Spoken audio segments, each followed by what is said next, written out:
Merdia nos aguarda notificar que un vuelo de JetBlue con aproximadamente 182 pasajeros a bordo lo está regresando back a Aruba por una medida de precaución relacionada con incidente de seguridad. En el momento que el avión de JetBlue regresa back a Aruba, conjuntamente y en buena coordinación con diferentes autoridades, a ejecutar y procedura y protocolo de seguridad. Esa aquí a conducir con los aeropuertos a paralizar operación y hacer temporariamente.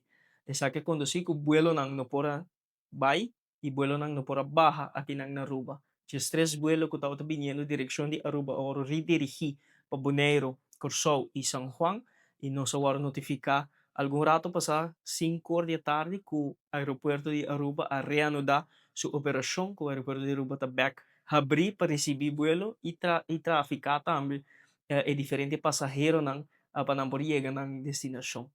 Nós nos banda quer agradecer todos que estão envolvidos, autoridades envolvidas para atender com o incidente aqui. Entre dia hoje nós temos boa comunicação e coordenação com o CEO de AAA, Mr. Johnny Anderson, mas também diretor do Departamento de Aviação Civil, Edwin Kelly, e diferentes outras autoridades envolvidas e nos provisa com o momento na aqui Kosong takanando back din direksyon di normalidad, ting algum delays ng occurri pa motivo di insidente, e para mitigar essa aqui, CBP lo extende su horario ng kunanta atende con os pasajeros ng tigo 8 horas de noche para garantizar que o tour estão com agora afectar pa incidente aqui por llegar ng destinação sano e salvo. E com mensaje que nos quer comunicar o mensaje de tranquilidade que nos aeropuerto está abrir a reanudar operação y cosas yendo en dirección de normalidad.